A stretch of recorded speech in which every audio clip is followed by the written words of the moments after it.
I didn't know we were going to have our costumes next weekend, so I wore it this weekend. And for those of you that don't know, the Yankees won the pennant last night, so they are in the World Series. So I had to put it on. I had to put it on. Well, good morning again. I know I was up here earlier reading, and it is my pleasure to talk to you as a vestry member about walking in love. It's wonderful to see you all again in this community that we call St. Martin's. Please excuse my voice. I have been teaching kindergartners for the last 3 weeks. So it is strained, but I will do my best. Our community is full of love, support, and kindness. It's sort of like walking into Cheers where everyone knows your name. And how blessed are we that we have a community like this, where we do know each other's names. And if you forget, we always have our name tags, which I forget too sometimes. And St. Martin's is a place of love, caring, and genuine concern. And if you miss church on Sunday, people will notice and they will ask about you, which sometimes you're like, oh, but then you're like, wow, that doesn't happen in a lot of churches. They are not as close as we are.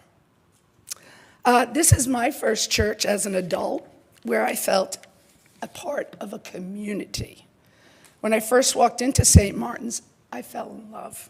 This community welcomed my wife, Allison, and me. You made us feel like this could be a place that we could grow in our faith and spirituality. And it has become like this, a place just like that. However, we didn't count on the beautiful community of people that we've come to love and treasure.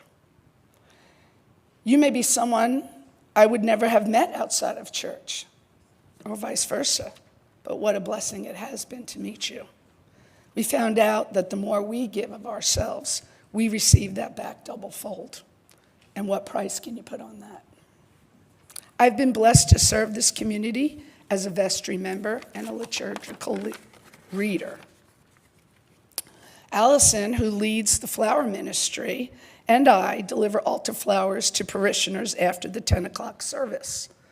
And she also asked me to put in a word and let y'all know we need some more help. So anybody that wants to do that, please check the cloak. It's actually a lovely way to continue God's service on a Sunday while we bring smiles to people's faces. Besides giving time and talent, our community also needs our monetary support.